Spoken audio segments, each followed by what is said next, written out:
자, 그러면 이제 11차 모의고사 이제 볼게요.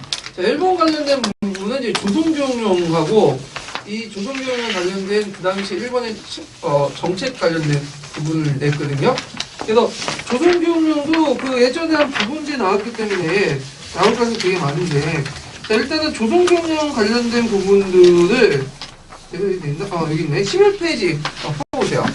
한번 볼게요. 자, 조선교육령 관련된데, 이 조선교육령은 이제 우리식으로 따지면 교육과정이죠. 그래서 어릴 때는 4차의 조선교육령 냈고, 거기에 이제 부분 개정 한 두세 번을 냈는데, 자, 1차 조선교육령 시기는 어떤 시기일까요? 무단통치 시기죠. 1910년대. 그래서 이제 그 한국인과 일본에 대한 차별정책, 그래갖고 이중적인 어떤 교육제도를 이제 말을 했고, 그 다음에 보통학교 교육기간은 4년이죠. 4년. 예. 그래서 예전에 소학교였는데, 이제는 보통학교로 바뀌었어. 왜 그럴까요? 요 정도만 공부해도 됐다는 뜻이야.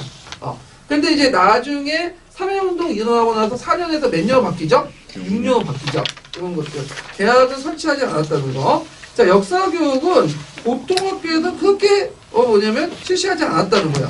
예. 그래갖고 역사라는 과목이 있지도 않고, 다만 이제 일본어를 배울 때, 그 다음에 국어를 배울 때, 잠깐 일본사, 세계사를 배우고, 조선사 교육은 실시되지 않았어요.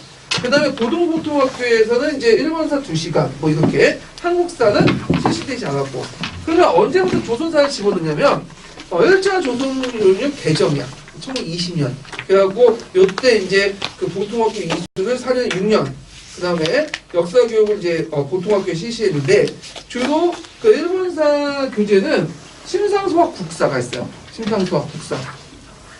이것도 자체적으로 만들어진 거 아니라 갑자기 실시하는 바람에 일본에서 가지고 온 교과서거든요. 그 다음에 한국사 관계 보충 교재로서 심상수학 국사 보통 교재가 있어요. 이게 이원종 이제 했고요.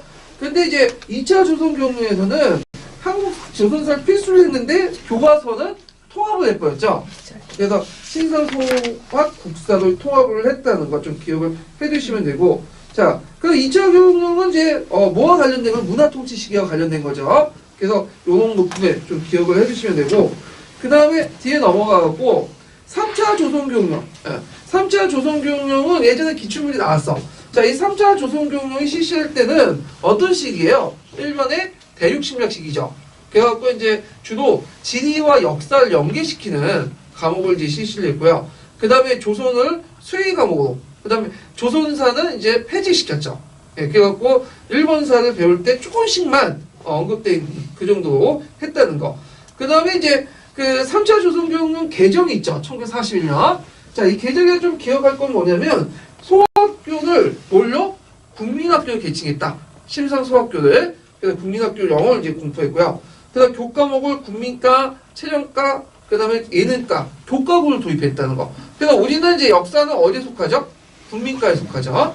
그 다음에 4차 조선교육령 볼 건 없고요. 그래서 주로 이제 1, 2차, 3차 정도? 요 정도 봐주세요.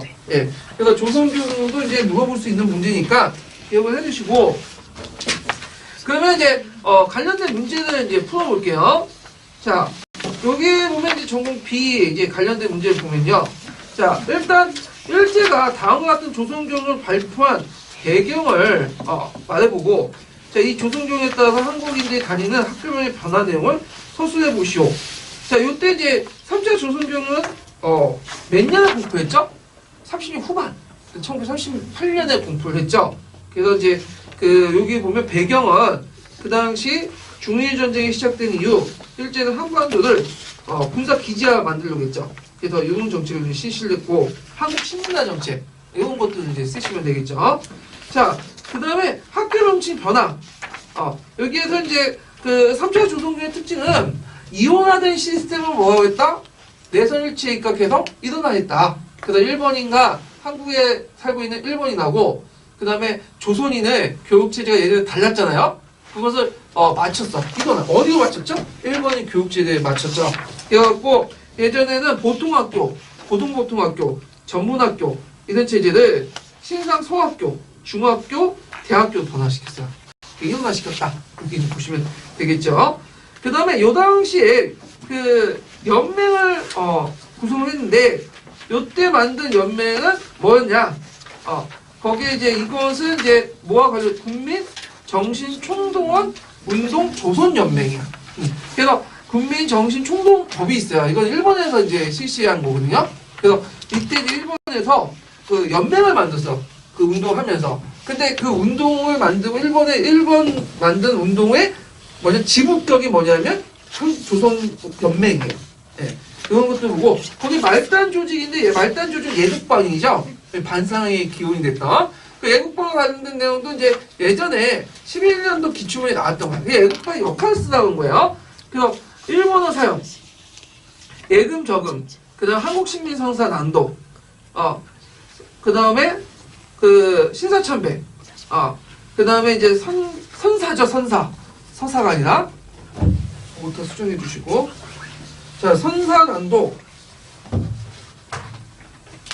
그 다음에 이제 그 일장기 개항 이런 것들이 있다. 그래서 예국반의 내용들 좀 파악을 해주시면 될 것 같아요. 자, 그 다음에 이제 2번 문제 볼게요.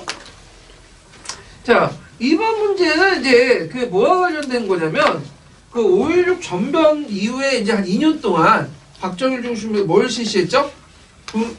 군정을 실시했죠? 박정희 군정과 관련된. 이것도 예전 기출문에 나왔던 거야. 예. 그래서 최근에 박근혜에 대한 탄압 논쟁이 지금 운동이 있잖아요. 그럼 박근혜 딱 생각하면 뭐가 생각나요? 그 아버지였던 박학기 마사오인 박정희 그 생각하죠. 예. 빨치사 예전에 뭐냐면 일본군 장교면서 그다음 남도당 뿌락치면서 활동했던 기회주의자 박정희가 생각나잖아요. 자, 그래서 그 박정희 군정 부분, 그러니까 박정희 시대도 문제가 나올 것 같아. 분위기 보니까 요새 분위기가 보니까 완전히 교육부가 이제 정규군 통제에서 벗어나 있어요. 지금 청와대 통제에서. 그래서 나올 것 같은데 일단 군사 정부의 배경 파악을 해주시면 되고 여기 중요한 게 이제 그 정변 엄밀히 전면에 쿠데타죠. 네, 쿠데타 부를게요. 자, 쿠데타를 하고 나서 그 당시 군사혁명위원회가 설치되고 이것이 뭘로 이름이 바뀌었냐? 국가재건 최고회의가 바뀌었어요. 이런 명칭 외워두시고. 자, 그 다음에 이 당시 정치적으로 보면 이제 강권 정치를 했고요. 그 다음에 부정치인들 활동을 금지시켰고, 그 다음에 이런 내용들. 그 다음에 요게 중요한 게 이제 한국중앙정부부, 중앙정부를 만들었죠? 오늘날 뭐의 전신이죠? 국정원의 전신. 예전에 기출문제 나왔던 거예요. 그 다음에 경제정책 관련된 내용도 이제 있는데, 화폐개혁 관련된 내용 꼭 기억을 해주세요. 예전에 시험문제 나왔던 거죠. 자, 1, 2차 화폐개혁은 예전에 있었어요. 이승만 정부 때.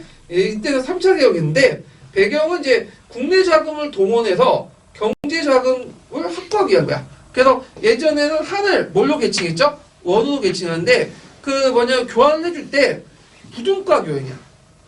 그리고 이제 부등가 교환이 아니라 교환을 해줄 때, 예를 들어서 100한을 예를 들어 10원으로 이렇게 교환을 해줘야 되잖아? 그럼 만약에 비율로 해갖고. 근데 10원을 주지 않고 10원만 줘.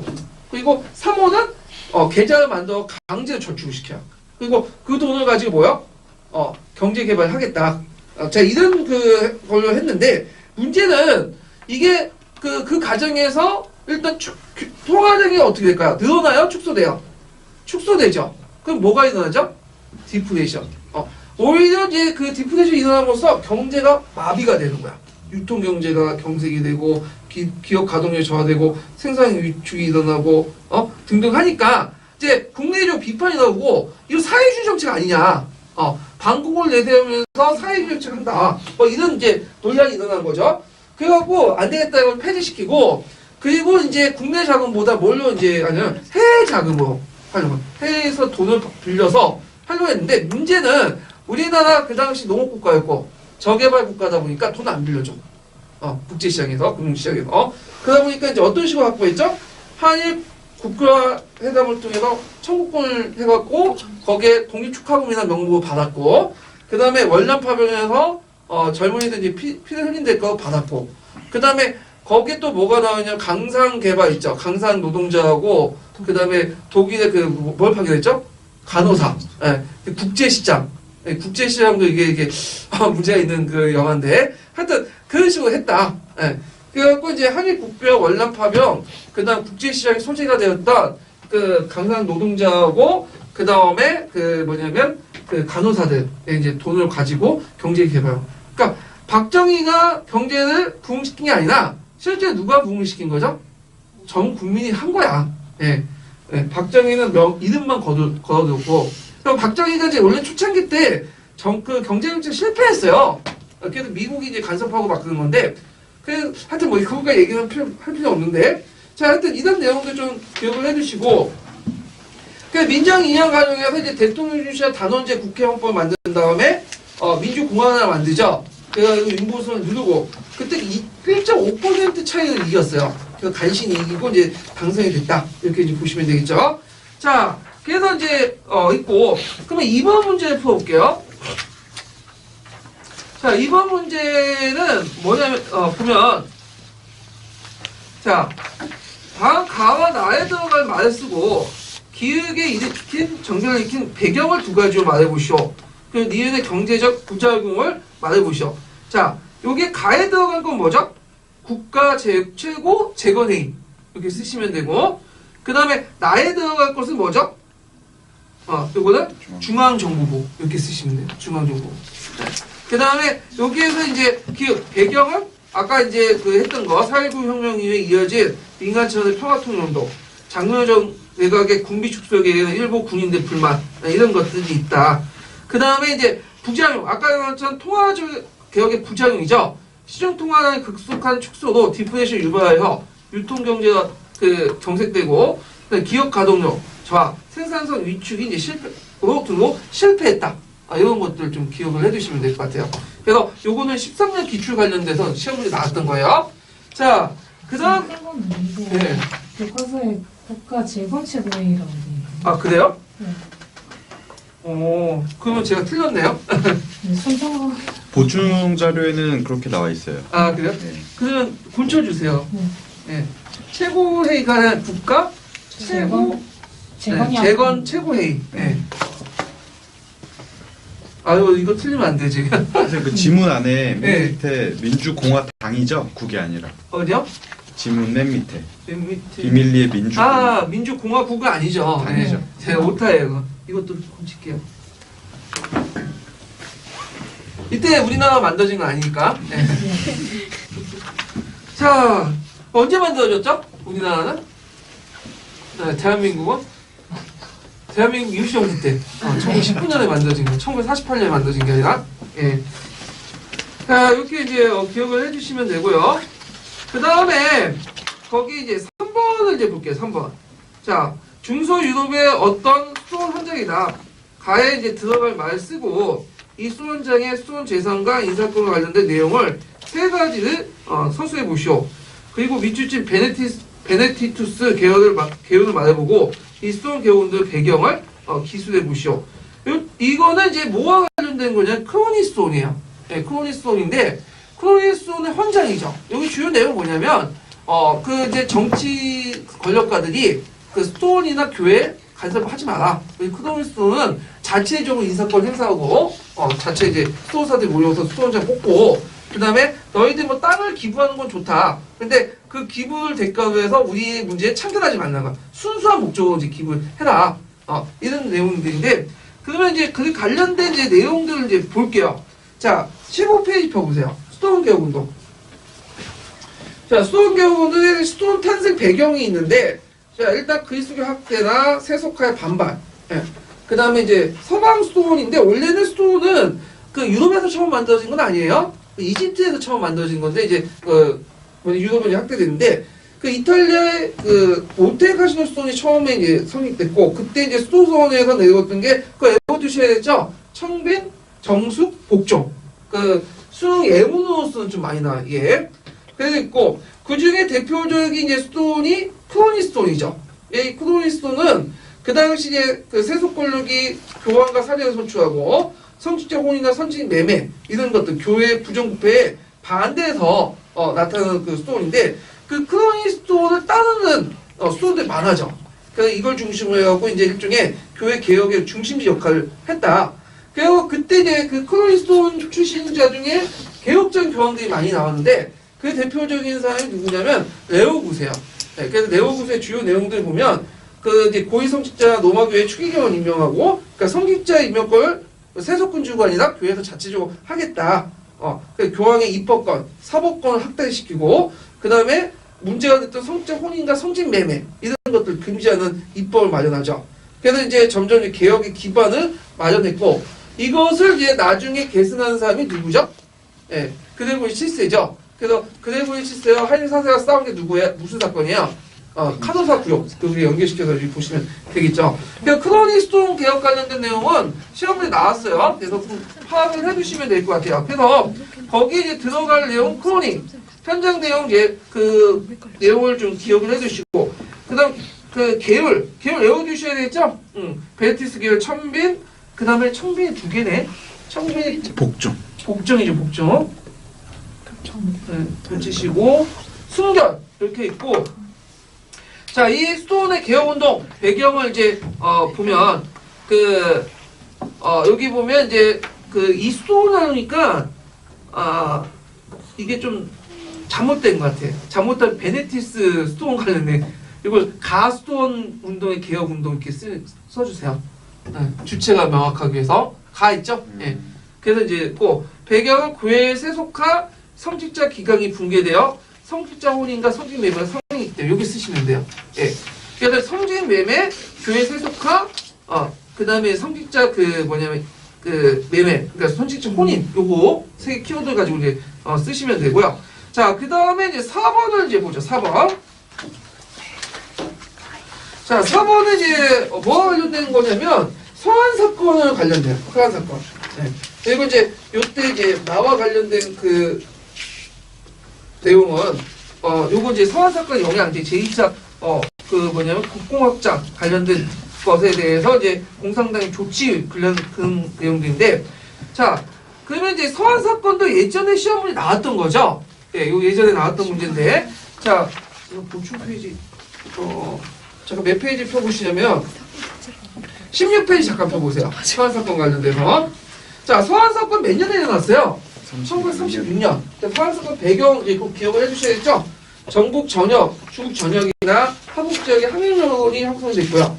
일본군의 계속적인 공격, 그다음 동북군과 서부군에 대한 부대한 장개석 공산당 토벌합니다. 이게 6차 토벌이거든요. 그리고 공산당 김민하 유대. 이거 장한양이 이제 공산당 김민하에 연루돼 있었어요. 예. 거기에다 이제 국민당 항일 움직 양강사번인데, 양강사번은 이제 그 장개석 밑에 있는 군벌들이 강서 지역에 일종의 반장개석 뭐냐면 9월 내세워서 일으킨 일종의 지역 쿠데타야. 근데 왜 일으켰냐? 지금 군벌들 뭐냐면 나 공산당을 토벌할 때가 아니다. 중요한 건 뭐다? 일본을 해야 된다. 일본과 싸우자. 나는 명분에 불과한데 하여튼 이런 것들. 자, 일단은 이제 그 장개석이 6차 포위전을 압박을 하기 위해 서한을 방문했는데, 이때 이제 장하란과 양호성이 쿠데타를 일으켜서 장개석을 구금하죠. 그리고 이제 이때 그 중국 중앙 공산당하고 그 다음에 장하양, 그 다음에 국민당이 장개석이 합의를 해요. 앞으로 이제 뭐냐면 일본이 또 쳐들어올 경우에 그 공산당과 국민당이 연합을 해갖고 같이 싸우겠다. 근데 문서도 남기라고 했거든요. 그때 이제 문서를 남기자 했는데 장개 딱 거부해. 사나이가 한번 말하려면 안 바꾼다. 근데 딱 자기가 말한 거대로 했어요. 나중에 이제 전쟁 터지니까 제2차 국공합작이 일어나죠. 이런 측면에서 장개에서 좀 대인의 모습을 보이는데, 지금 대통령은 뭐 지금 말을 한 것도 그저께 말을 했는데 뭐 했는데 일주일 만에 바꿔버리고 그죠? 예. 자, 그래서 있는데, 자, 그래서 이제 그때 그 뭐냐면 1937년에 그 당시 전쟁이 일어나니까 제2차 국공합작이 설립됐죠. 자, 제2차 국공합작이 설립되는 과정에서 이제 공산당 내에서 큰 조직 개편, 경제적 변화, 정책 변화가 있는데, 특히 이제 어디에 이제 군대 조직 개편이 중요하죠. 그 당시 이제 그 공산당 군을 뭘로 개편했죠? 왜 많이 들었죠? 팔로군. 팔로군. 그래서 이제 있고, 그 다음에 신사군이라는 것도 있어. 강남에 있는 부대가 있어요. 신사군. 팔로군과 신사군. 그 다음에 소비에트 정부는 국민당 정부의 병구로 격화됐다. 이렇게 이제 좀 기억을 해두시죠. 그 다음에 이제 경제정책도 바뀐데, 예전에 그 지주의 토지를 몰수했죠. 근데 이제 친일파 지주가 아닌 이상은 일종의 그 토지 소유권 인정해줬어. 다만 감조 감식 정책을 냈죠. 그래서 이제 지대를 낮추는 방향으로 이렇게 개혁을 했다. 이렇게 좀 기억을 해두시면 될 것 같아요. 근데 뭐 시험 문제는 여기까지는 안 나올 것 같아요. 지금까지 나오는 추세 보니까 어디가 맞이는 손이라면 그 1차 국공합작 있죠. 거기가 맞이는 손 같아. 그 이후로는 안 넘어가는 것 같기도 하고. 그리고 우리나라 교수들이 뭐 중국 공산당을 좋아하는 사람도 별로 없고 그래갖고 안 되는 것 같은데. 자, 뭐 이렇게 이제 보고요. 그 다음에 이제 5번을 볼게요. 5번. 5번은 좀 약간 의외의 문제죠. 원나라. 근데 최근에 제가 문제 분석을 하다 보니까 이 몽골과 관련된 문제들이 좀 나오더라고요. 예전에 안 나왔는데 최근에 이 추세가 그래요. 그래서 원나라도 나올 수 있는데 이게 원나라가 예전에 별로 안 나왔다가 갑자기 나온 거야. 오고타이칸 쪽동밖에 안 나왔잖아. 근데 그 나오면 예전 기출 문제보다는 좀 어디서 우리가 생각하지 못한 부분에서 튀어나올 수 있거든요. 그래서 예전에 원나라의 그 세금제도 부분도 그렇고 해가지고 제가 이제 관련된 책을 동계를 읽다가 요게 나올 것 같아서 한번 문제를 냈어요. 거기에 보면 이제 우고데이칸, 뭐 뭉케토, 이거 말이 좀 이상하다 이렇게 했는데 이거 오타가 아니라 이건 몽골식 표현이야. 우리가 얘기하는 것은 영어식 표현이고 오고타이칸, 몽케 이런 것들은 그래서 이제 오타가 아니라는 것 좀 알아두시고요. 자, 그래서 이제 그 5번을 보면 그 가해 기억 부대의 몽골 명칭.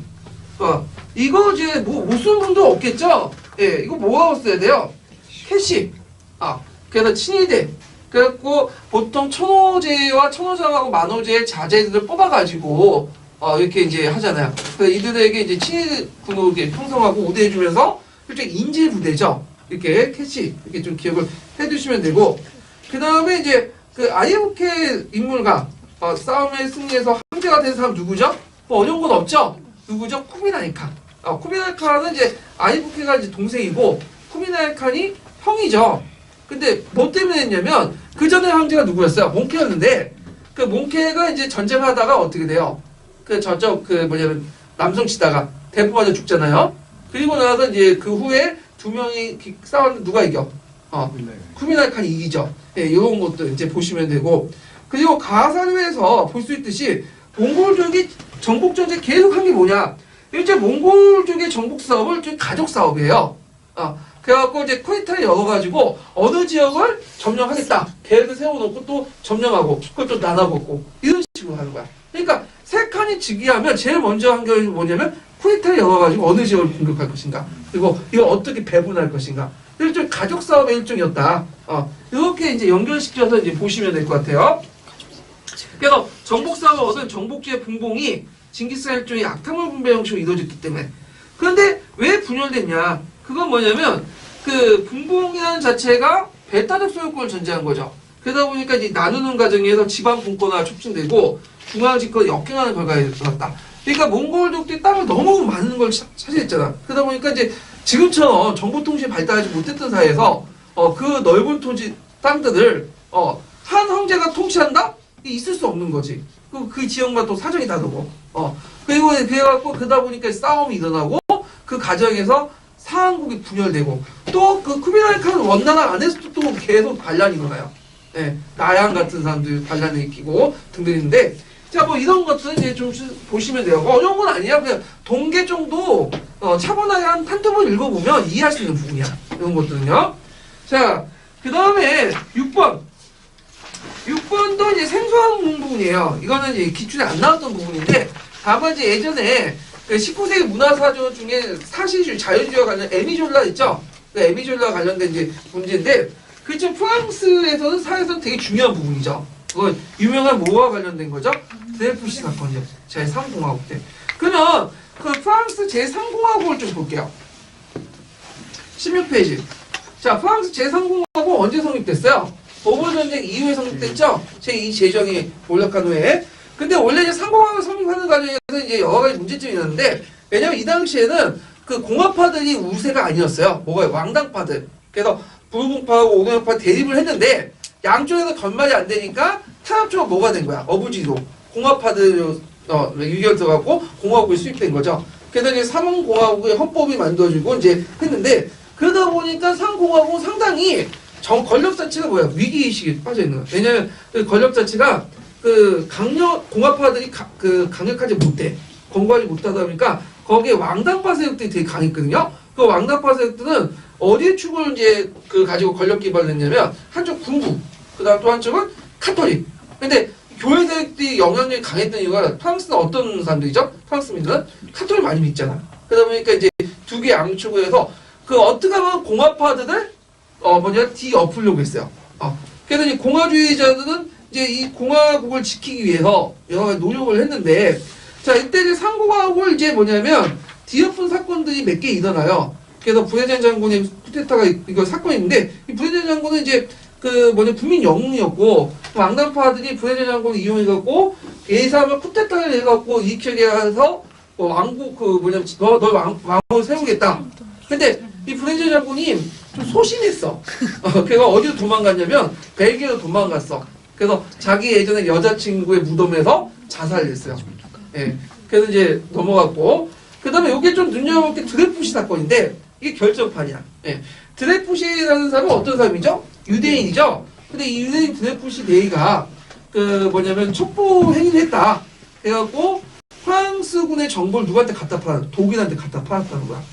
그래서 이제 군사재판에 넘어갔는데, 근데 실제로 이 사람이 갖다 판 게 아니에요. 에스트레즈라는 대령이 있는데, 이 사람을 갖다 파는 건데, 군부에서 그걸 알고도 계속 얘가 무죄다. 그러니까 유죄라고 해서 계속 이 사람을 이제 선을 가두고 하니까, 그거에 대해 공화파의 대표적인 사람 에미졸라가 대통령 이제 서한을 보내고, 이게 뭐죠? 나는 고발한다. 그리고 나서 이제 드레푸시 사건을 재심을 하게 돼요. 근데 이 재심하는 게 간단히 사건에서 끝나는 게, 그 재판에서 끝나는 게 아니라, 그 재판을 둘러싸고 두 개 세력이 맞붙어지게 된 거죠. 그래서 한쪽은 드레푸시를 유죄라고 하는 사람들. 이 사람들은 어떤 사람들일까요? 주로 카톨릭 세력들. 그 다음에 군대 내에 있는 왕당파 세력들이고, 그 다음에 드레푸시가 무죄다라고 하는 사람들이 뭐죠? 공화파들이요. 그래서 대결해가지고 양대 세력 대결, 결국엔 드레푸시가 무죄 판결을 하면서 권력이 누구한테 넘어간 거야, 이제. 드레푸시파를 지지했던 공화파로 넘어가게 돼요. 그러면서 이제 1년에 개혁을 하게 되죠. 군대 내에 있는 왕당파 세력들 다 제거시켜 버리고, 그리고 그 당시 교회는 교회와 학교가 연결됐어, 교육이. 그래서 교회 학교를 폐쇄시키고, 나폴레옹 간에 허락을 취하고, 교회와 국가를 분리시켜 버리고, 예, 그래갖고 이제 교회 세력을 약화시켜서 완전히 상공하고 공화국을 이제 자리잡게 했다는 거죠. 그리고 나서 의무교육도 실시하고, 그 전에 얘기지만, 하여튼 그런 것들 이제 해가지고 좀 기억을 해두시면 될 것 같아요. 그래서 드레푸시 사건은 단순히 어떤 개별적인 사건이 아니라, 그걸 둘러싸고 누구와 누구의 대비요? 공화파와 왕당파의 대립이고, 결국 누가 이겼다? 공화파가 이겼다. 이렇게 이제 보시면 되겠죠. 자, 그 다음에 그러면 문제 한번 풀어볼게요. 자, 6번 문제인데, 자, 나는 이제 뭐와 관련된 거냐면, 나는 고발한다 선이죠. 사안인데, 이 사람이 누구죠? 에미졸라죠. 이 사람이 쓴 작품에 반영된 문화사조의 명칭. 예전에 시험 문제에 나왔던 건데, 요거를, 뭐라고 써야 될까요? 자연주의. 이렇게 쓰시면 명칭을 내가 안 썼네요. 명칭은 자연주의. 여기 있네요. 자연주의. 네. 그리고 내용은 인간과 사회의 현실을 충실히 몰수하고, 인간을 보태고, 그러니까 인생을 보태고 자연주의 과학적인 방법을 수법 구사했다. 그래서 예전에는 무슨 주의가 있었죠? 사실주의가 있죠. 사실주의 있는 그대로 팩트를 보여주는 거죠. 근데 팩트만 보여주는 게 아니라 팩트를 정밀하게 모사하기 위해서 과학주의 방법도 동원했고, 그 다음에 또 뭐죠? 진단을 해. 이게 잘못됐다. 가치 판단. 이게 자연주의야. 네. 그래서 에미졸라는 이 자연주의의 대표적인 소설가다. 이렇게 이제 보시면 되겠죠. 그래갖고 예전에 기출문제에 보면 에미졸라의 사실주의 이렇게 나왔는데, 그게 1, 2, 3, 4번에 성지가 4개밖에 없어요. 근데 자연주의가 없어. 그러면 자연주의 제일 가까운 뭐야? 사실주의가 답이 나는데, 어미는 사실주의 아닌 이상은 자연주의라고 보셔야 돼요. 예. 그래서 그 19세기 문학사조 보면 그거 좀 순서 외워두셔야죠. 처음에는 뭐죠? 고전주의. 그 다음 고전주의에 반발해갖고 나온 게 낭만주의. 근데 낭만이 너무 이상적인 사회를 꿈꾸다 보니까 사실주의. 그리고 사실주의 좀 보강시킨 것이 자유주의. 이 4개의 흐름 좀 기억을 해두시면 될 것 같아요. 자, 그 다음에 요게 유죄 성분을 주장했던 사람들 누구 거예요? 군부, 교권주의자, 왕당파들. 교권주의자, 뭐야? 교회의 권한을 강화시키잖아. 그런 사람들이죠. 자, 그다음에 개혁의 내용 같은 것도 한번 참조해 주시면 돼요. 근데 전반적인 내용은 뭐냐면 복권 분리예요. 교회와 권력을 분리시키자. 이런 사람들, 교회와 국가의 정책을 분리시키자, 교육을 분리시키자, 이런 내용들인데, 자, 그래서 이런 내용들 이제 보시면 되고요. 그다음 7번을 볼게요. 7번. 7번은 주제학습이죠. 제가 주제학습 관련된 문제를 냈는데, 주제학습 관련된 부분은 예전에 시험에 나왔어. 한 3-4번 나왔기 때문에 또 나올 수가 있어요. 예. 그래서 이제 파란 책과 녹색 책을 중심으로 해갖고 이제 주제학습을 공부할 필요가 있는데요. 자, 몇 페이지 펴보시냐면 17페이지 보세요. 주제학습. 자, 개념은 뭐냐면, 단일 역사적 사실이나 개념, 사건이 아니라 보다 넓은 강고의 역사형이나 문제를 학습 내용을 다루기 위한 심층적 탐구를 위해서 하고, 그래서 학습 방법에는 제일 간단한 방법이 뭐냐면, 주제를 할 때 단원을 명을 설정한 거야. 그래갖고 이제 조선전기의 문화라든지 조선시대의 과학기술 발달 그렇게 했는데, 이거는 별로 심층적인 탐구가 안 돼요. 그래서 좀 한 주제는 심층적 탐구를 통해서 탐구 능력과 문제 해결 능력을 신장하기 위해서는 2개 이상의 문제를 서로 해결하는 그런 방법을 제하게 되는데, 예를 들어 요게 시험 문제 나온 것처럼 메소포타미아 문명과 항아 문명을 연결시켜주는 방법이죠. 예. 그다음 조선시대의 뭐 사회상과 뭐 여성의 생활 이런 식으로 양반문화, 여성의 생활 이렇게 한 개의 주제가 아니라 2개의 주제를 연결시켜놓은. 예. 거시적으로 물어볼 수도 있고 뭐냐 미시로 물어볼 수 있고 이런 이제 것들이고요. 그 다음에 이제 예전에 시험 문제 나왔던 게 뭐냐면 주제학습 논문 이거 파란책에 나오는데 주제학습 제목을 논술문학 형식으로 제시해라. 그래갖고 예를 들어갖고 그 뭐 헨리 8세와 엘리자베스 시대 하면 그냥 개가시고 헨리 8세와 엘리자베스 시대 이렇게 쓰면 안 돼요. 우리가 보통 이제 학교 시험에 논술 형태 있죠. 헨리 8세와 엘리자베스 시대에 등장한 새로운 젠틀을 정의하고 그들이 불을 축제할 안전을 누린 배경을 설명해라. 논술 형태로 써라. 이거 예전에 기초에 나왔던 거죠. 그 다음에 이제 그 주제학습은 또 연결된 게 뭐냐면 탐구학습이야. 탐구학습. 그 탐구학습은 항상 많은 부분과 연결돼요. 사료학습도 연결될 수 있고 총괄학습도 연결할 수 있고 행위, 주제 이렇게 연결인데 이게 녹색책에 있어요. 그래갖고 이제 그 뒤에 보면 그 탐구 방법의 안내를 이제 하는 부분이 있고 그래서 이제 탐구 주제 결정, 그 다음에 과제 해결, 그 다음에 그와 관련된 토론들 절차들이 있거든요. 예, 요것도 이제 파란책에 있으니까 좀 기억을 해두세요. 신학교 개척과 관련된 예문들 제가 만들어 놓은 거고요. 그 파란책의 주제와 관련된 것들 좀 기억을 해두시면 되고 그 다음에 탐구학습할 때 어떤 것을 조사하고 어떤 문제를 해결하라. 교사가 제시할 수 있잖아요. 근데 이때 제시할 때 어떤 식으로 제시하면 너무 포괄적으로 제시하면 안 돼. 어떻게 하면 좀 디테일하게. 그래갖고 이제 해야지 된다. 왜냐면 너무 포괄적으로 제시하면 예를 들어갖고 뭐 조선시대의 양반생활 이렇게 하면 어떻게 해? 그냥 검색하면 어떻게 나오죠? 쭉 나오죠? 그러니까 인터넷 뺏겨올 수 있어. 오리고 붙일 수 있죠. 근데 예를 들어 조선시대 때 가족들의 번화와 어떤 그 뭐냐면 그 여성의 관련 제도 간섭 이런 것도 조사해라. 좀 디테일하게 조사하면 검색하면 잘 안 나오거든. 이런 디테일한 거는. 대학교 논문 정도 나올 수 있는데 그걸 보고 이해하는 얘들이 없겠죠. 예. 그래서 좀 세부적으로 제시를 해라. 이게 이제 그 뭐냐면 녹색책에 있는 내용이야. 녹색책에 있는 내용. 예. 그래서 이런 내용도 이제 보시면 되고요. 그러면 문제를 풀어볼게요. 7번 문제. 자, 다음 기억과 같은 형식의 주제 설정할 때 주제학습 목적을 써보고. 자, 여기 보면 메소포타미아와 항야 등 고대 도시 문명에 만들어진 문자, 사람들 생활 이렇게 있죠.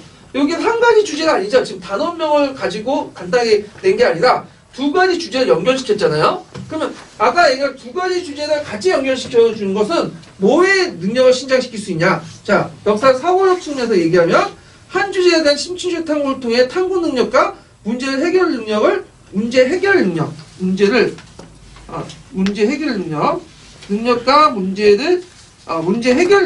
잘 빼세요. 예, 신장시킬 수 있다. 여기 보시면 되고 그 다음에 여기에서 이제 보고 이 목적에 맞는 주제 성장 방법 여기 2가지가 이제 있는데 자 거기 이제 그 파란책에 보면 아니 녹색책에 보면 자 2가지 이상의 문제를 탐구하고 해결하여 그 주제를 제시할 수 있도록 주제를 설정하는 게 좋고 이미 학습한 소주제나 사건을 연결시켜 큰 역사적 지형들을 그릴 수 있도록 선정한다. 이렇게 이제 보시면 되겠죠. 예. 그래서 요 2개의 내용도 좀 같이 찾아서 이제 암기해 두시고요. 그 다음에 여기에 보면 그 다음 기억 그러니까 이제 메소포타미아 항아와 가지고 수업할 때 학생 허용성을 쓰시오 이렇게 했는데 자 이거 딱 보니까 뭐가 키워드가 생각나죠? 비교하는 거 항아 문명하고 메소포타미아 이런 것들 비교와 종합하는 사고 과정을 통해 문제 해결할 수 있다. 요 예문은 그대로 낸 거예요. 제가 거기 녹색책 예문에 있는 내용이에요. 예, 요거 보시면 되고요. 그 다음에 그 이제 녹색책의 마지막 단계 보면 주제학습하고 뭐가 연결시키냐? 탐구학습하고 연결시켜. 아까 얘기한 것처럼. 그래서 여기에 보면 이제 아까 얘기한 탐구학습 절차들이 쭉 나오거든요. 주제학습과 연결된. 1단계는 교사 학생이 탐구할 주제를 결정하고 그 다음에 그 2단계는 탐구할 주제 과제와 관련한 관련한 조사를 해야 할 예. 오타 좀 고쳐주시고 해야 할 세부적인 사건, 상황, 형상, 그 다음 국면에 대한 잠재적 추론, 자료를 조사하고 그 다음에 이제 과제를 해결하고 마지막 단계에서 뭘 해야 되냐. 자 마지막 단계에서 뭘 해야 되냐는 것은 뒤에 거기에 나와 있죠. 토론이나 보고를 통해서 주제에 대한 이해를 심화시킬 수 있다. 요게 내용이 있어요. 마지막 단계. 그 다음에 그때 이제 그 학생들에게 교사가 과제를 제시할 때 어떤 식으로 이제 효율적으로 이제 제시해야 되냐. 자, 구체적 사례를 통해 디테일하게 분석을 하도록 제시해야 돼요. 분석하도록 하고, 그러니까 단순한 주제를 넓게 제시하면 안 되죠. 왜, 그렇죠? 왜 그래요? 오이고 뺏길 수가 있어. 그렇기 때문에 그 주제를 제시하거나 뭐냐면 해결하는 방법으로서 그 다음에 주제 속에 들어가 있는 과제를 해결하는 과정에 구체 사례를 제시하고 분석하도록 해야 된다. 그래서 지도 방법 꼭 외워두세요. 예. 자, 그래서 이제 주제학습은 이제 끝났고 뒤에 이제 볼 게 뭐냐면 8번 내러티브와 관련된 내러티브. 자, 내러티브도 시험 문제 후에 나올 가능성이 많아요. 예. 그래서 이제 한번 보는데 내러티브와 관련된 내용에서 제가 여기에서 초점 맞춘 건 뭐냐면 여기 일부 갈색책 내용도 있어요. 갈색책 내용인데 뭐 어려운 건 아니고요. 주로 이제 내러티브의 문제점 있죠. 그래서 내러티브 문제점 어디 나와요? 파란책에 자주 나오잖아. 그래서 내러티브 문제점을 이제 좀 몇 가지 적어놨는데, 자 가와다는 이제 내러티브 테스트에 대한 김 교사와 최 교사에 대한 대화 내용이다. 저기에서 이제 김 교사 이제 최 교사가 이제 대화를 하는데, 자 여기에 보면 가를 보죠. 요 가는 갈색책에 있는 내용이야. 갈색책에 있는데. 요거는 이제 19세기 때 뭐냐면 밀란드 있죠. 밀란 원인에 대해서 이제 보는데 사회 내부의 음성적 저항은 농민 사용의 어려움을 필연적 결과이나 그로 인해 초래될 수 있는 여러 가지 결과 하나입니다. 근데 띄어쓰기가 잘 됐네요. 네. 자, 그래서 이제 있는데 여기에서 이제 볼 수 있는 게 뭐냐면 농민 반란이 일어나는 원인이 뭐냐. 여기에서 사회 내부의 음성적 저항이 있을 수 있어. 근데 이게 꼭 필연적이 아니죠. 그 가능성이 있는 거야. 가능성. 그러면 그 외에도 다양한 원인들이 있죠. 그러면 내러티브는 인과관계를 강조하잖아요. 인과관계가 중요시인데 물론 인간의 중요시는 절대적 중요시가 아니고 좀 비중이 떨어지지만 요때 인과관계는 엄밀한 과학적 인과관계가 아니라 뭐죠? 인과적 요소죠. 가능성이 있는 거죠. 그리고 다른 뭐냐면 원인에 대해서 배제하는 거 아니에요. 배제하지 않는 거죠. 그래서 원인과 결과 직접 연결되거나 다른 원인을 배제하지 않는다. 이렇게 쓰시면 돼요. 이게 이제 예전에 갈색책 내용이 있고 공부력 기출과 관련돼서 인과관계에 관련된 것도 있고, 그리고 주요한 건 설명적 테스트보다 인과관계가 좀 비중이 떨어질까요? 높을까요? 떨어지죠. 그래서 내러티브는 인과관계보다는 뭘 강조한다? 기술을 강조해요. 물론 인과관계를 강조하지만 좀 비중이 떨어진다. 이런 것도 좀 기억을 해두시면 될 것 같아요. 그 다음에 여기에서 이제 나와 관련된 내용인데, 자, 나 내용 중에 볼 수 있죠. 불행하게도 매우 중요한 의심의 여지 없이 등 다양한 수작적 조건을 사용하여 독자의 말 걸기를 시도합니다. 자, 여기 표현의 특징이 뭘까요? 이것도 갈색책에 있는 내용인데, 자, 진술의 확실성, 과거 사건의 중요성 등을 역사가의 관점이 들어가 있죠. 솔직하게. 이거는 무슨 거와 비교해 볼 수 있냐면 설명적 테스트와 비교해 볼 수 있어. 자, 설명적 테스트의 관점은 어떤 관점이죠? 전지적 작가 시점이죠. 마치 객관적이냐 이렇게 얘기하잖아요. 근데 이제 거기에 이제 내러티브의 관점의 특징이 뭐냐면 1인칭, 2인칭, 전지적 작가 시점 이렇게 다 있어요. 근데 주로 1인칭을 많이 써. 그러면서 그러니까 역사가의 관점을 드러내죠. 주관적인 표현을 써가지고. 그래서 이 걸 통해 특징이 있다. 이런 것 좀 보시는데 하나측에 보면 거기에 네거티브 비판을 드러내지 못한다 이렇게 얘기 나오거든요. 틀린 거야 이거는. 하나측 내용이 아니라 갈색책 내용이 맞은 거예요. 이거는요. 자, 그래서 이제 있고 그 다음에 이제 여기에서 디귿의 자의적인 진실성의 부각. 여기는 김종호의 대동여지도 관련된 내용인데 그 대동여지도를 만든 과정에서 이제 잘 알려진 게 뭐냐면 정부의 각지 돌면서 일일이 지도를 그렸고 백두산 7번 올라갔고 지도를 기껏 만졌더니 흥성대문에 보고 아 이거 위험하다 생각해갖고 불타 없애가지고 목판 없애고 김종호를 감옥에 쳐넣었다. 그러니까 이건데 요거는 역사 팩트예요? 아니죠. 그래서 최근에 그 대동여지도 만들어갖고 영화 만든 게 말도 안 되는 그거 완전 식민사관이야. 그것도 박근혜 시켜서 만든 건지 모르겠는데 요거는 어디에 나와 있냐면 1920년에 조선 독본에 나와 있어요. 조선이 그 20년대 그 2차 조선경력 낼 때 조선 독본이라는 보충교재가 있었어요. 조선어 배운다고. 거기에 있는데요. 거기. 네. 이거는 팩트가 아니라 일본의 그 애들이 한국이라는 나라, 조선이라는 말할 수밖에 없었다. 근데 너 열등해 이런 식으로 말하면 안 믿잖아. 그러니까 이런 훌륭한 사람도 있는데 이런 훌륭한 사람들이 만드는 그 뭐냐면 결과물조차도 당시 집권자들이 무능해서 안 받아들였다는 거야. 그러니까 조선이라는 사람은 피눈물 멸망할 수밖에 없다. 이런 당일성을 강조해서 이런 얘기를 지어냈는데 뭐죠? 이건 팩트가 아니라는 거죠. 김종호와 관련된 내용은 아무도 몰라. 다만 김종호가 대동여지도를 만들었다는 얘기밖에 몰라요. 이한경문에 있어요. 예, 그 정도야. 그러니까 그 사람의 어떤 삶의 대적이라든지 그 사람의 생각이 이거 모르는 거예요. 모르고. 근데 이제 확실한 건 대동여지도는 그 김종 혼자 만든 게 아니라는 거죠. 이거는 편집지도예요. 예전에 비변사에서 만들어놓은 군사지도 있잖아요. 그거는 모아가지고 만든 편집지도였고 이것을 홍성대원군이 강압해갖고 목팔 불타 없어도 말도 안 되는 거고 오히려 이용했다고 보면 돼요. 예. 그래서 이거는 좀 말이 안 되는데 그러면 여기에서 이제 보면 자 이거를 학생들이 제시할 때 어떤 문제 근데 권위 있는 그 조사가 와가지고 요거를 이제 제시를 했어. 네거티브 수업에서 그러면 어떤 문제점이 생기냐 자의적 진실성의 문제가 생길 수 있는 거죠. 여기는 안 되죠. 그래서 자의적 진실성 이렇게 써보면 되겠죠. 자의적 진실성은 뭐죠? 이거 외워두셔야겠죠. 하나책에 이제 정의가 있는데 자의적 진실성이라는 건 뭐냐 하면요. 자 여기에 이제 보면 내러티브에 대한 독자들의 저자의 역사에서 관점이나 정확성 문제를 제기하는 대신에 잘 꾸며진 이야기를 그대로 역사를 믿어버리는 거예요. 이 자의적 진실성은 지금도 나오죠. 그 어쩌다 그 어느인가 나오는 그 모 강사는 그 무슨 말도 안 되는 야사를 끄집어내가지고 정사처럼 얘기를 하시는 분 있잖아요. 근데 말을 너무 잘해. 재밌어. 몰라 애들이. 근데 그 강사가 좀 되게 똑똑하고 말도 잘하고 하니까 어떻게 그들 믿어버리는 거야. 그러니까 아까 그 이런 1인칭 그러니까 이 사람은 이제 자기 중심으로 얘기하는 1인칭 자기 관점에서 드러냈고 있는데 이것도 내러티브죠.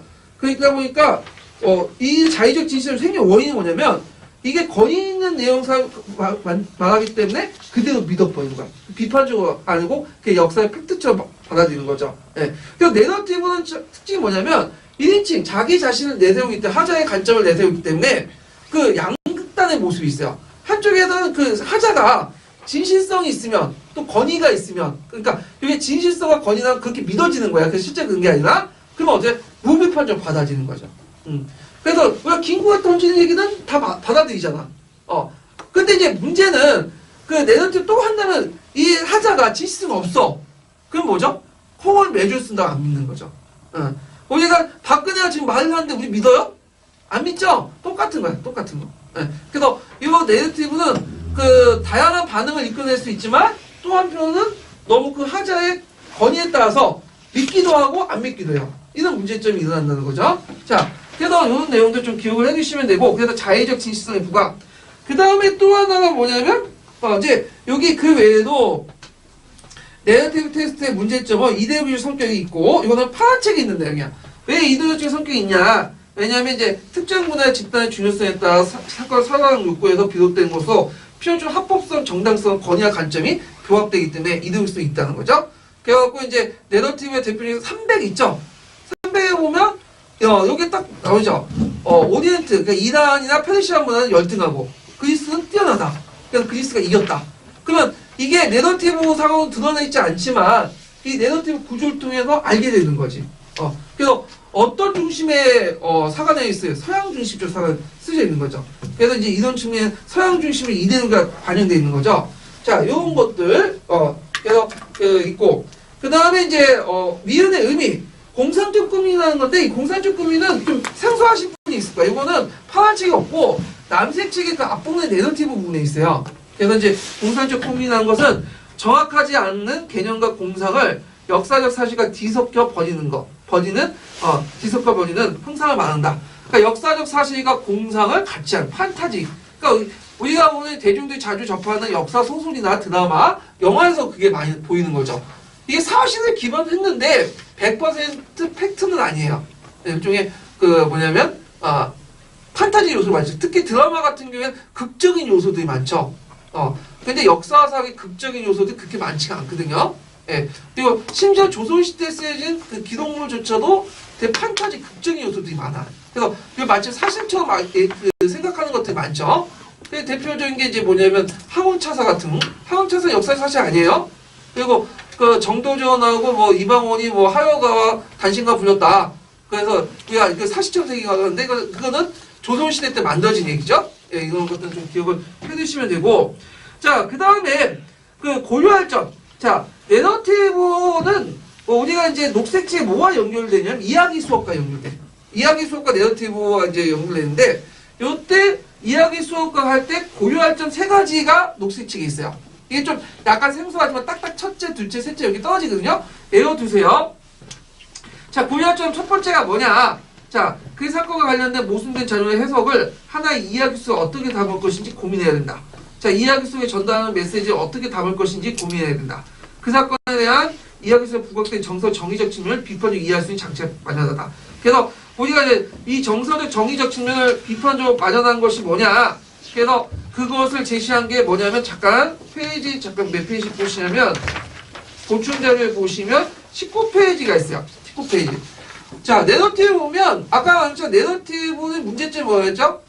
그 하자에 말할 권위가 있으면 그냥 믿어버리는 거죠. 예, 거기에 정서적으로 동일화시키고. 그래서 이런 것들을 뭐냐면 막기 위해서 그 당시 그 브레이트라는 사람이 뭘 제시해? 낯설게 하기를 제시해. 낯설게. 그래갖고 그것을 낯설게 하면 뭐냐면 우리가 단순히 친숙하게 보이는 것들을 좀 낯설게 해서 한 발자국 해서 한번 생각해 볼 수 있도록 하는 것도 있다. 그리고 거기에 보여주는 것 감정이 이렇게 두 가지 돼갖고 제시했는데 뭐 구체적인 문제는 안 나올 것 같은데 낯설게 하기라는 것은 좀 기억을 해주세요.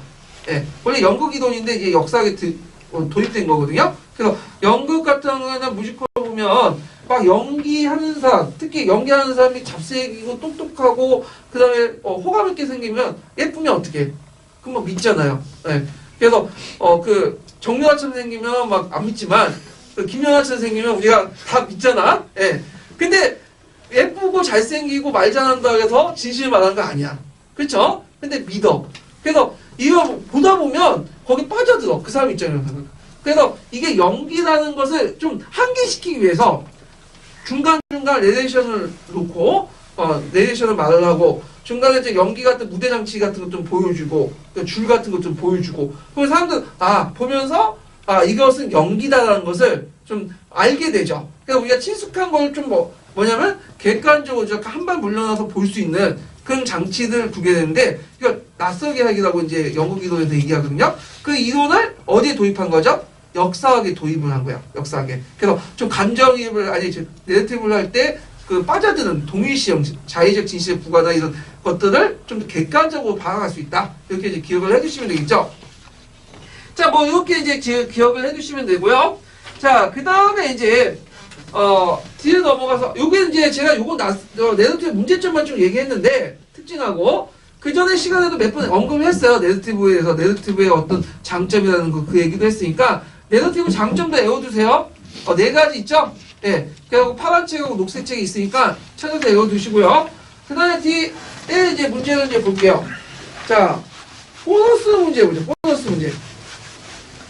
자, 명청시대 남해무역. 그걸 이제 정리한 건데, 후기 외구에 발달된 사건을 써보고, 이때 활동했던 외구의 구성의 특징들을 써보시오.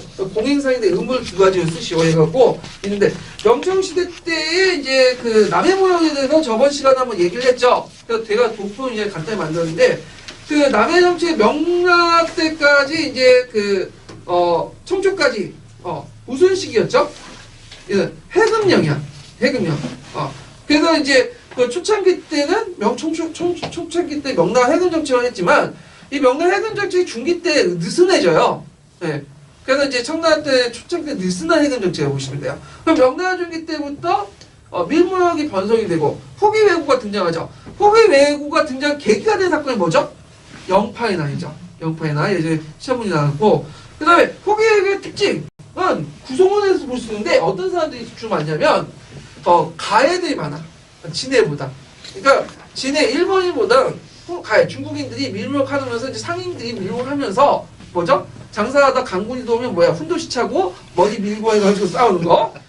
그래서 이제 주로 왕직 같은 사람들 이런 중국인들이 이제 많다는 건 좀 특징이고요. 그 다음에 여기에 보면 이제 청계정 회관제도도 예전 시간에 얘기했어요. 그래서 공행무역인데 공행 같은 경우에는 이제 원회관 있죠. 강조 원회관의 상인들을 가지고 이제 했는데 공행들의 역할들. 그래서 특권도 있지만 역할도 있다. 아니 의무도 있다.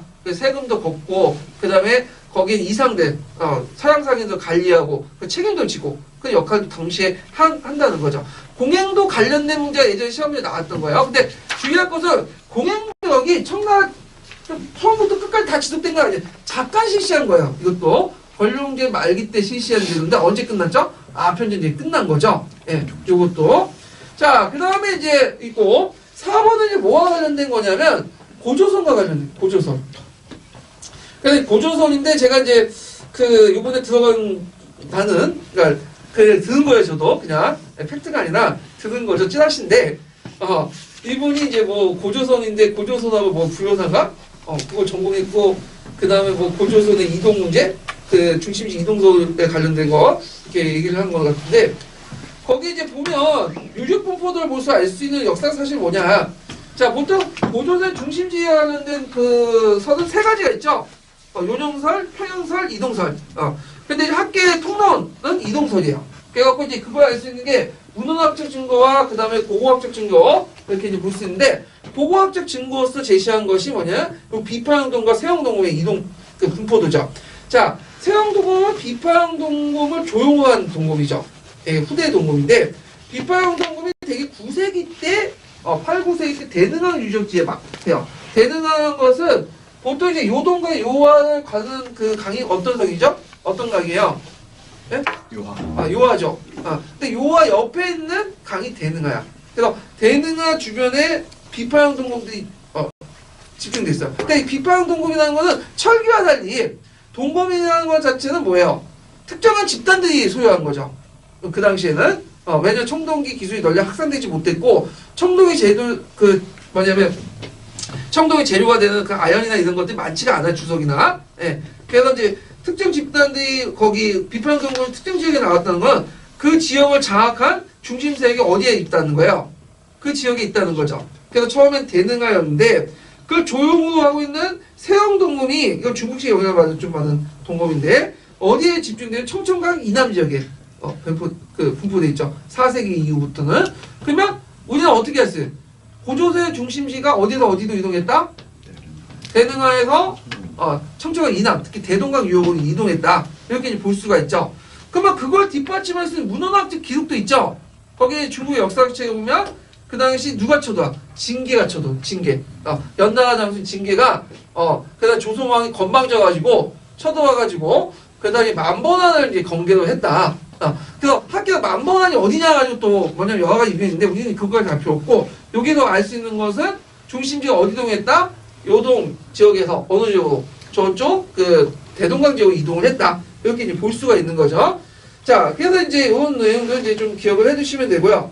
자, 그 다음에 5번은 뭐와 관련된 부분이냐면 진울과 관련된. 그래서 결사운동. 그래서 진울도 관련된 부분을 나왔기 때문에 좀 제가 이 문제를 냈는데 일단은 진호가 관련된 부분은 이제 보충제를 잠깐 볼게요. 20페이지. 자, 신앙결사운동 볼게요. 자, 신앙결사운동 주로 이제 선종계통이 일어난 그 중심으로 했죠. 그래서 이제 조계종, 천태종 이런 그 계통이 있는데 여기에서 천태종이 왜 선종이냐 이렇게 보시는 분도 있는데 원래 천태종 교종이죠. 근데 요때 천태종은 뭐죠? 선종계통이 정확해요. 이거는. 그래서 하여튼 그래서 조계종의 수선사 진훈이 이끌었던 그 운동을 중심으로 했는데 진훈의 사상이 담고 있는 정수를 담고 있는 게 뭐냐면 정해결사문이야. 그래서 이후 아까 이제 나오는 1차 사유 정해결사문이야. 이것도 이거 잘못 생각하면 원효도 잘못 생각할 수 있어. 그게 아니라 정해결사문이다. 그래서 정해결사문 원문 번역본을 좀 구해갖고 읽어보세요. 예전에 시험문에 나왔던 거예요.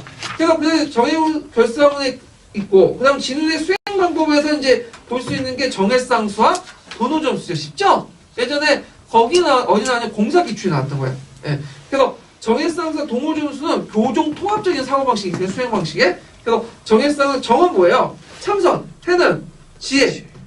그래서 이제 독성이 아니라 독송이에요. 예, 좀 고쳐주시고. 그래서 본체와 작용은 서 나눌 수 있으며 이렇게 해서 둘이 같이 닦자. 이 정해쌍수의 정과 해 이런 것들 좀 기억을 해두시면 되고 그 다음에 여기 본체와 작용은 본체는 뭐죠? 정, 작용은 해. 그래서 이 본체와 작용에 거서 뭐가 나와요? 본체에서 뭐가 나와요? 성냥 이, 작용의 기라는 개념이 나온 거죠. 그래서 도노점수라는 것은 부처를 먼저 부처의 마음을 깨닫고 그걸 통해서 점진을 수행하자. 도노는 성종, 점수는 교종. 이런 것들이요. 그래서 선종 입장에서 교종을 수용하자. 이렇게 있고요. 근데 이제 진훈의 수행 방법이 한국사 특강에도 또 나와요. 이게 좀 다른 건데, 3개의 문이 있죠. 그래서 성격등지문, 원돌신해문, 그 다음 가나견정문 3개 있잖아요. 근데 이거는 시간 되실 분은 읽어보세요, 그냥. 예. 그래서 제가 나올 수준은 요 정도? 정해쌍수, 동호점수 정도? 그래서 요거 정도만 좀 파악을 해두시면 될 것 같아요. 자, 그래서 거기에 이제 문제 나온 것도 보면 11차 풀고 있죠? 네. 그래서 저기 나온 1차선 명칭은 정해결사문, 임무는 진울, 수행 방법 아까 동호점수와 정해쌍수 그 내용 쓰시면 돼요. 네. 그래서 이제 이렇게 해서 이제 끝났고요. 다음 시간에 마지막에 11차로 그 모의고사 할게요. 오늘 수고하셨습니다. 감사합니다.